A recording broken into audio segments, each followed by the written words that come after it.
Chapter 1. The Rise of Shadows. Germany after the Great War was a nation in pain. Its people carried the weight of defeat, its economy collapsed beneath the burden of reparations, and its politics splintered into chaos.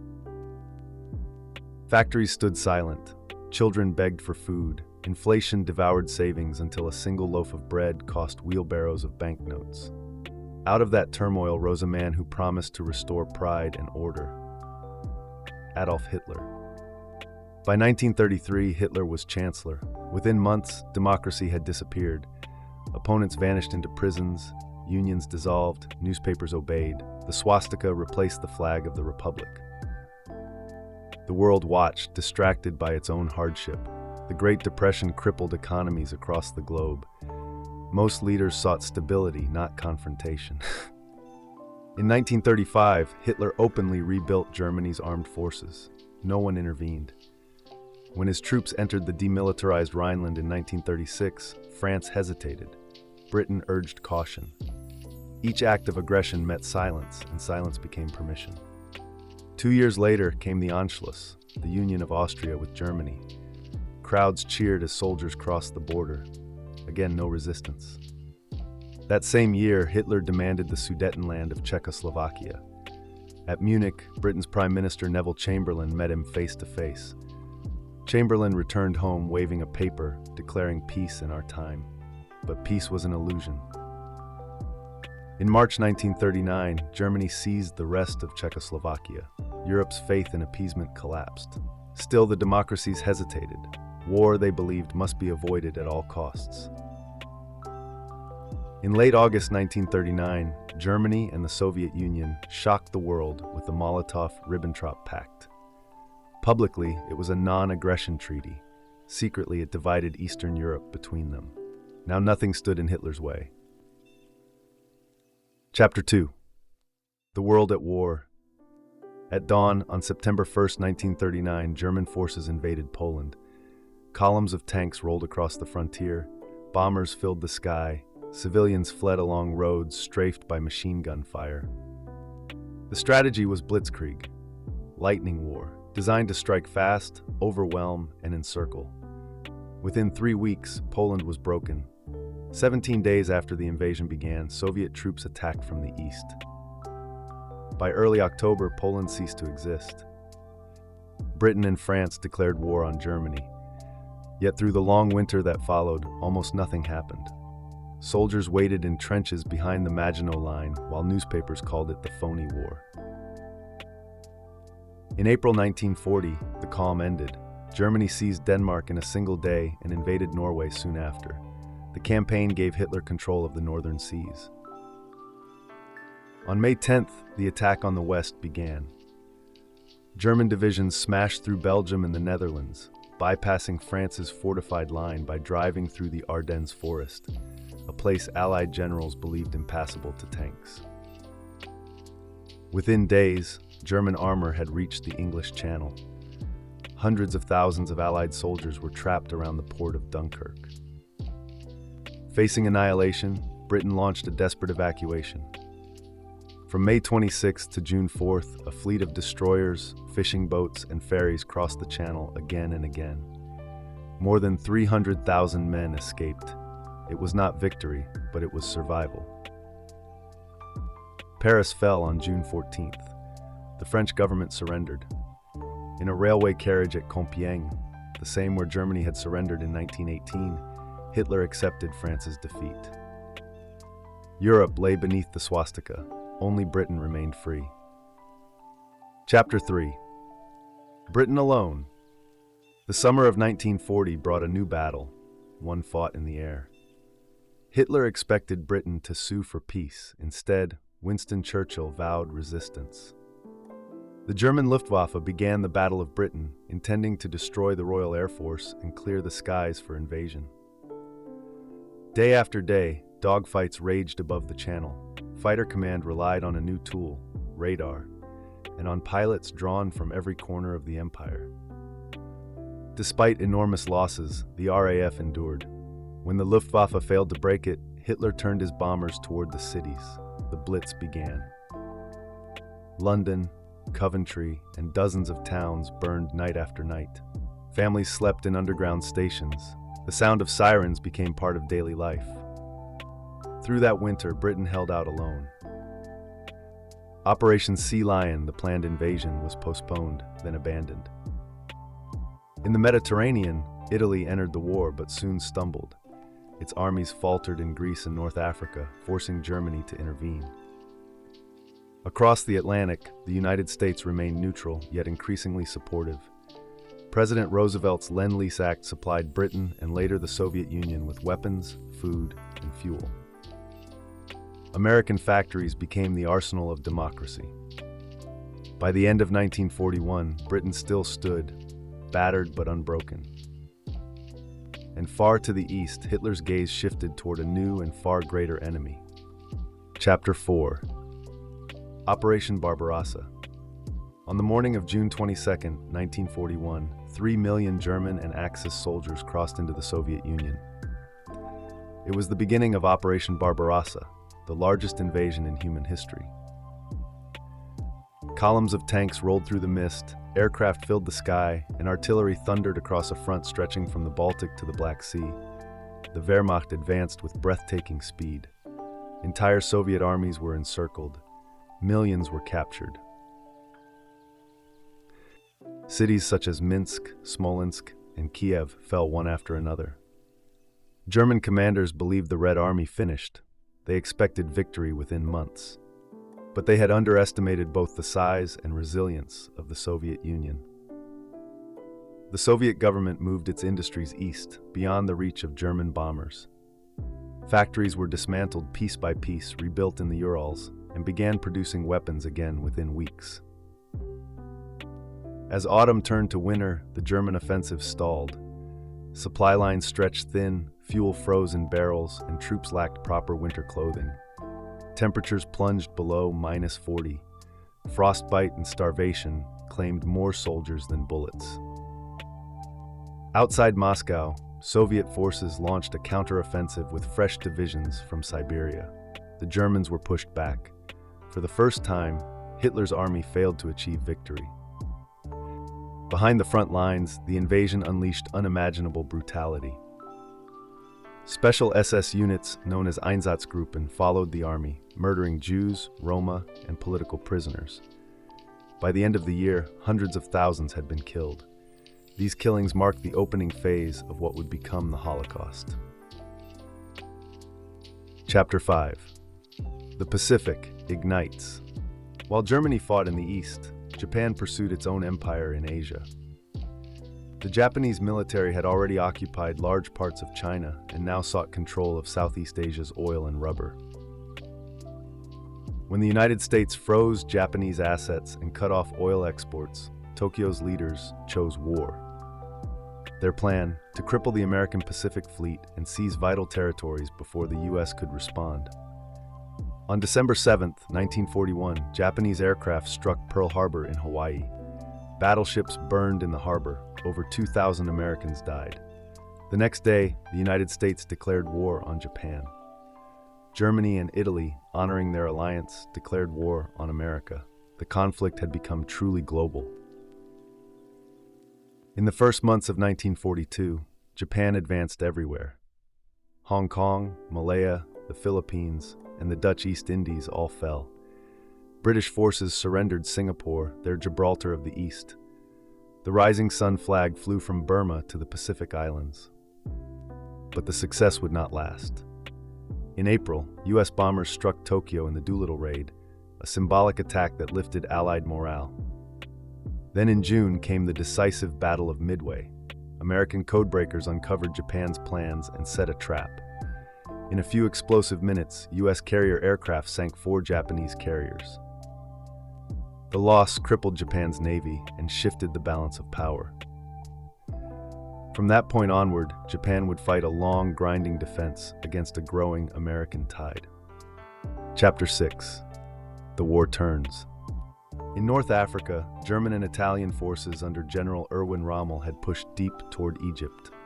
Their advance threatened the Suez Canal and Britain's access to India. In late 1942, British troops under General Bernard Montgomery made a stand at El Alamein. After 10 days of fierce fighting, Rommel's forces retreated west. Churchill called it the end of the beginning. Meanwhile, American forces joined the war in North Africa with Operation Torch, landing in Morocco and Algeria. Caught between two Allied armies, the Axis position collapsed. By May 1943, more than 200,000 German and Italian troops surrendered in Tunisia. That summer, the Allies turned north to invade Europe's soft underbelly. They captured Sicily, forcing Mussolini from power. Italy surrendered, though German troops quickly occupied much of the country and fought on. On the Eastern Front, Hitler launched a new offensive toward the oil fields of the Caucasus and the city of Stalingrad on the Volga River. The battle that followed became one of the bloodiest in history. For months, the two sides fought block by block through the shattered city.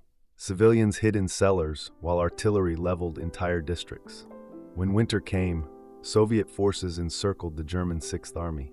Cut off from supplies, its soldiers starved and froze. In February 1943, the remnants of the Sixth Army surrendered. More than 300,000 Axis troops were dead, wounded, or captured. The defeat shattered the myth of German invincibility. At the same time, in the Pacific, the United States was beginning its own slow advance. The struggle for Guadalcanal and the Solomon Islands lasted 6 months and cost tens of thousands of lives. It marked the start of a long island-hopping campaign that would carry the Allies toward Japan itself. Chapter 7. The Allies Advance. By the middle of 1943, the momentum of the war had shifted. Germany and Japan were still powerful, but the initiative now lay with the Allies. With North Africa secured, the Allies turned to Europe's southern flank. In July, they invaded Sicily. Within weeks, Mussolini's regime collapsed. Italy surrendered, though the Germans swiftly occupied the country and continued the fight. The campaign through Italy was brutal and slow. At Monte Cassino, Allied troops fought for months over a single hill. Entire towns were reduced to rubble. Despite fierce resistance, the Allies pressed northward, inch by inch. At sea, the Battle of the Atlantic finally turned in the Allies' favor. Improved radar, sonar, and long-range patrol aircraft made German submarines vulnerable. Convoys once ravaged by U-boats now crossed the ocean safely. Meanwhile, in the air, Allied bombers struck deep into Germany. Night after night, cities like Hamburg and Cologne burned. Industrial centers were shattered, but so too were civilian populations. Behind the front lines, the Allies prepared for the greatest invasion in history, a return to Western Europe. Factories in America and Britain produced mountains of supplies. Millions of men trained for the assault. In the east, the Red Army recovered from its early disasters. Soviet forces pushed westward, retaking territory lost in 1941. As the summer of 1944 approached, the walls began to close on Hitler's empire. Chapter 8. D-Day and Liberation. At dawn on June 6, 1944, the Allied invasion of France began. Operation Overlord, known as D-Day, landed more than 150,000 troops on the beaches of Normandy. The operation combined naval, air, and ground forces on an unprecedented scale. Despite heavy German defenses and fierce fighting at places like Omaha Beach, the Allies established a secure foothold by nightfall. Over the following weeks, they broke through the German lines and poured into the French countryside. Towns were liberated one by one. In August, Paris was freed, its citizens filling the streets with tears and joy. In Eastern Europe, the Soviet Union launched Operation Bagration, an offensive that annihilated Germany's Army Group Center. Soviet forces swept across Belarus and Poland, driving relentlessly toward Berlin. In the West, Allied armies raced across France and entered Belgium and the Netherlands. Yet as they advanced, they uncovered the full horror of the Nazi regime. In abandoned camps, they found starving prisoners, mountains of shoes and glasses, evidence of mass murder on an industrial scale. That winter, Hitler launched one last counterattack through the Ardennes forest. The Battle of the Bulge caught the Allies off guard. Snowstorms and dense forests slowed their response. For a brief moment, German tanks broke through. But once the skies cleared, Allied aircraft returned in force. The offensive collapsed, leaving Germany's Western armies shattered. The war in Europe was entering its final act. Chapter 9: The Fall of Berlin. By the spring of 1945, the end of the Third Reich was near. Allied forces crossed the Rhine River in the west, capturing cities that once seemed untouchable. From the east, the Red Army advanced with overwhelming strength. Entire divisions of the German army surrendered or were destroyed. In March and April, Soviet troops closed in on Berlin. The once proud capital was a landscape of ruins. Artillery shells fell without pause. Civilians sheltered in basements as the city burned above them. Inside a bunker beneath the Reich Chancellery, Adolf Hitler issued frantic orders to armies that no longer existed. His empire had crumbled, yet he refused to accept defeat.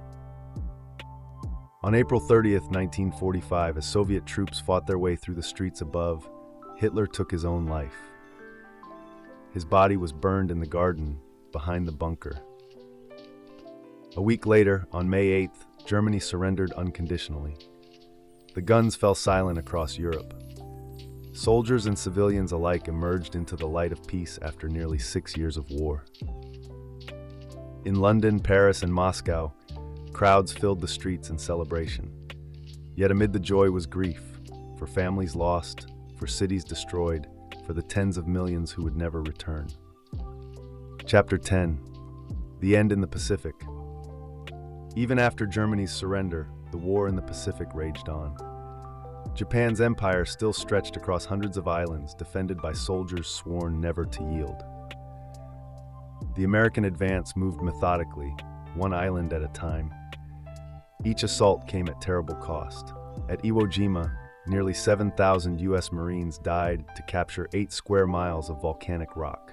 At Okinawa, the bloodiest battle of the Pacific, more than 100,000 Japanese soldiers and civilians were killed. Kamikaze pilots, trained for one-way missions, hurled their aircraft into Allied ships. Each attack symbolized Japan's desperate refusal to surrender. By mid-1945, the United States had assembled an invasion force for Japan's home islands. Military planners estimated casualties in the millions. At the same time, a secret American project had produced a new and terrible weapon, the atomic bomb. On August 6, 1945, a single B-29 bomber dropped that weapon on Hiroshima. In seconds, the city vanished beneath a blinding flash. Tens of thousands were killed instantly. Many more died in the fires that followed. 3 days later, a second bomb struck Nagasaki. The destruction was beyond imagination. Within days, Japan's leaders accepted the inevitable. On September 2, 1945, aboard the battleship USS Missouri in Tokyo Bay, Japan formally surrendered to the Allies. After 6 years of total war, from the plains of Poland to the jungles of the Pacific, peace at last returned. Chapter 11: A World Remade. The Second World War ended, but its consequences shaped the modern age. More than 70 million people were dead. Cities lay in ruins. Continents were scarred. From the wreckage rose new powers and new divisions. The United States and the Soviet Union emerged as superpowers, their uneasy alliance giving way to a long Cold War of ideology and influence. To prevent another catastrophe, nations founded the United Nations in 1945, pledging to seek peace through cooperation. Europe, exhausted and broken, began a slow recovery that would eventually lead to union and shared prosperity. Old empires faded as colonies demanded independence. In Asia and Africa, new nations were born from the vacuum the war had left. Technology, too, transformed the world. Radar, jet engines, antibiotics, and nuclear power, all products of wartime innovation, reshaped civilian life. Yet behind those advances lingered the shadow of the atomic bomb, a reminder of humanity's capacity for destruction. The war also left moral reckoning. At Nuremberg, surviving Nazi leaders were tried for crimes against humanity. For the first time in history, aggression and genocide were judged before an international court. Around the world, survivors rebuilt lives from ruins. In Germany and Japan, cities rose again. Children returned to schools, trains began to run. Slowly, normal life resumed, though nothing would ever be the same. The memory of the war became a warning, a reminder of what happens when hatred and ambition outrun compassion and restraint. The price of peace, Churchill once said, is eternal vigilance. That vigilance remains the war's final legacy. Today, monuments stand where battles once raged. Silence hangs over the beaches of Normandy, the fields of Poland, the forests of Russia. Beneath that silence lies the story of millions whose courage, suffering, and sacrifice reshaped the world. The Second World War was not only a conflict of nations. It was a test of civilization itself, a lesson still echoing across the generations. And with that, the world that had descended into darkness slowly turned once more toward the light.